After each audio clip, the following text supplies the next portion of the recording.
We were using a flavored, concentrated flavor to make this product, okay? If we were using a puree or a base, it would probably take a little bit longer to freeze because of the additional ingredients in the product. So just basically using this type of a product, there's a lot less ingredients going into the machine. Also, if you're adding any solids, like if you're making Oreo cookie ice cream, let's say, and we're putting crushed Oreo cookies in the machine, it might take a little bit longer to freeze down also.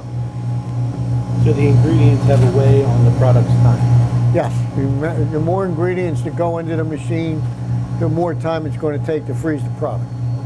While you're waiting for one batch to freeze, if you're making another batch of ice cream after this, you could go ahead and mix your ingredients up and have it ready to go into the machine, so you're not standing here just waiting for a product to get done.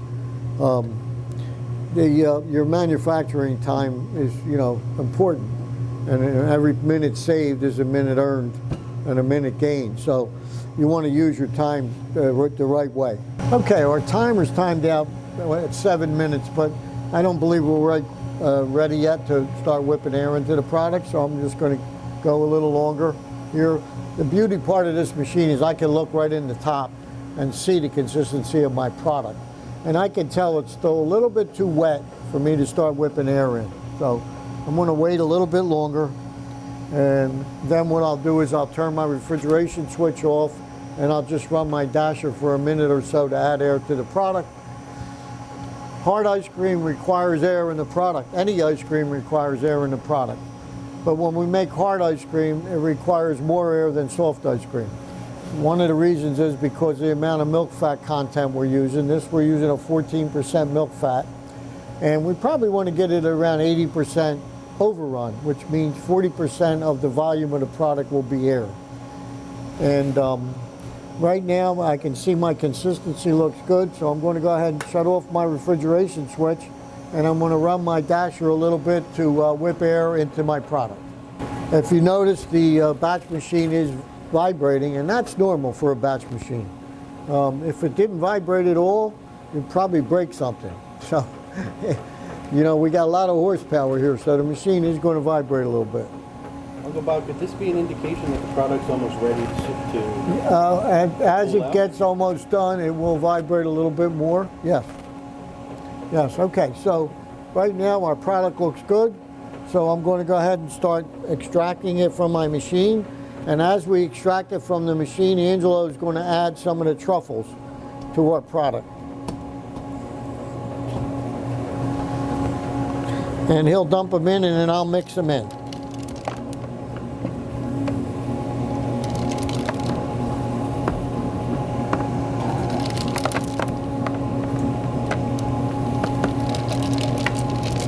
It's nice if you have two people to do this with, but if you don't, what you can do is just go ahead and shut it off.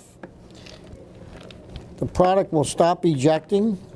Go ahead and add some truffles, turn it back on, put some more product in if you're doing this by yourself.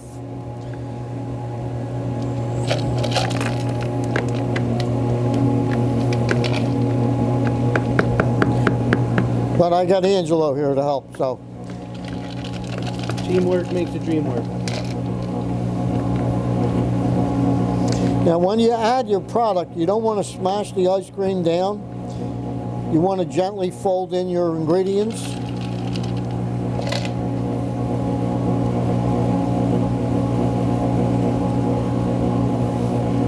It's a beautiful looking product, look at that. Beautiful.